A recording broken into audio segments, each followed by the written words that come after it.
I'm still kind of like on that journey of learning how to hanging my longings on that framework to feel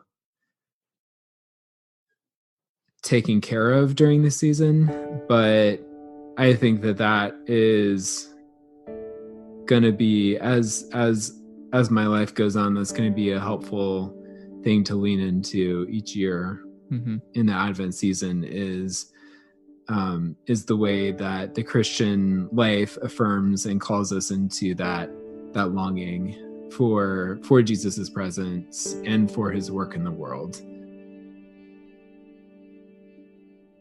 Several years ago, I first faced the reality that the holidays, that special time of year, the music and the lights and the food, the presents, the tree, togetherness, it was changing.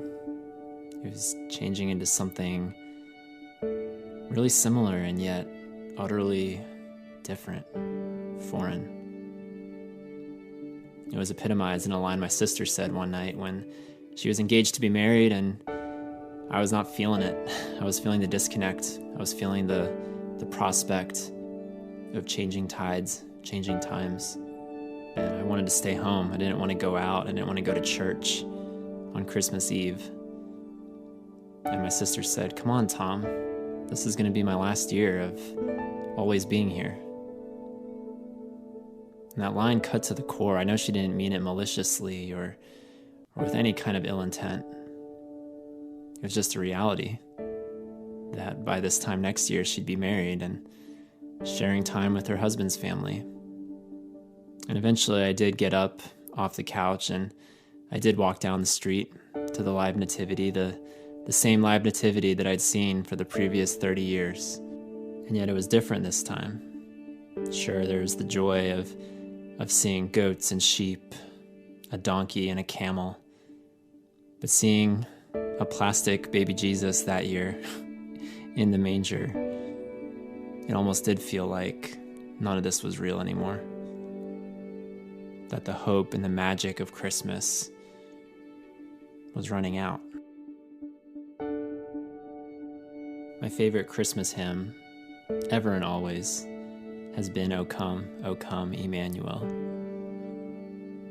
It's a song that cuts to the heart.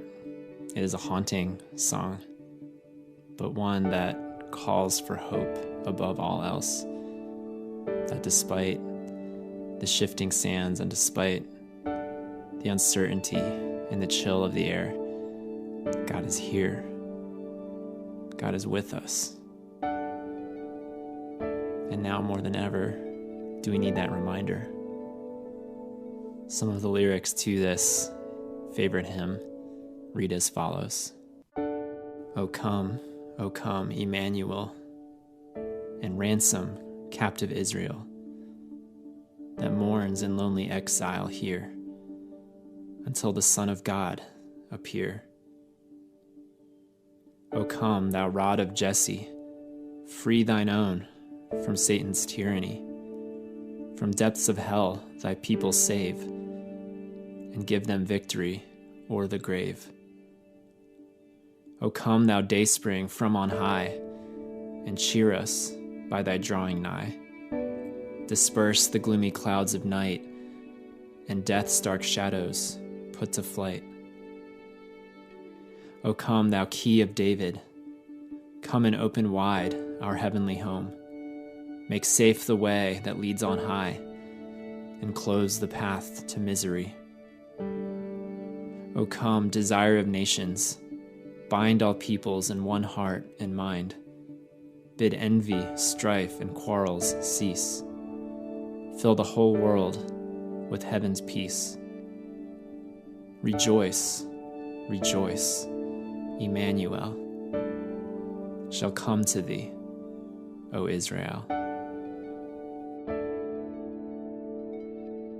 And so, my brothers, single and married, those surrounded by others this holiday season, and or those deeply alone, may we rightly lament in the not yet of our coming Savior.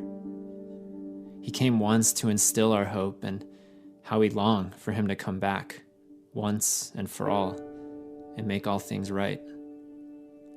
May we never stop yearning for his return. And as we lament, as we wait, may we ever look outward, welcoming in the wayward and suffering, the outcast and alone.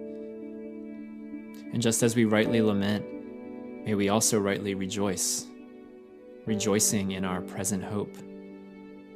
Indeed, this hope is here. This hope is now. Our God, Emmanuel, he is with us. He will come to us. He will ransom us. He will disperse the clouds. He will cast out our disconnect, our loneliness, and he will open wide our heavenly home.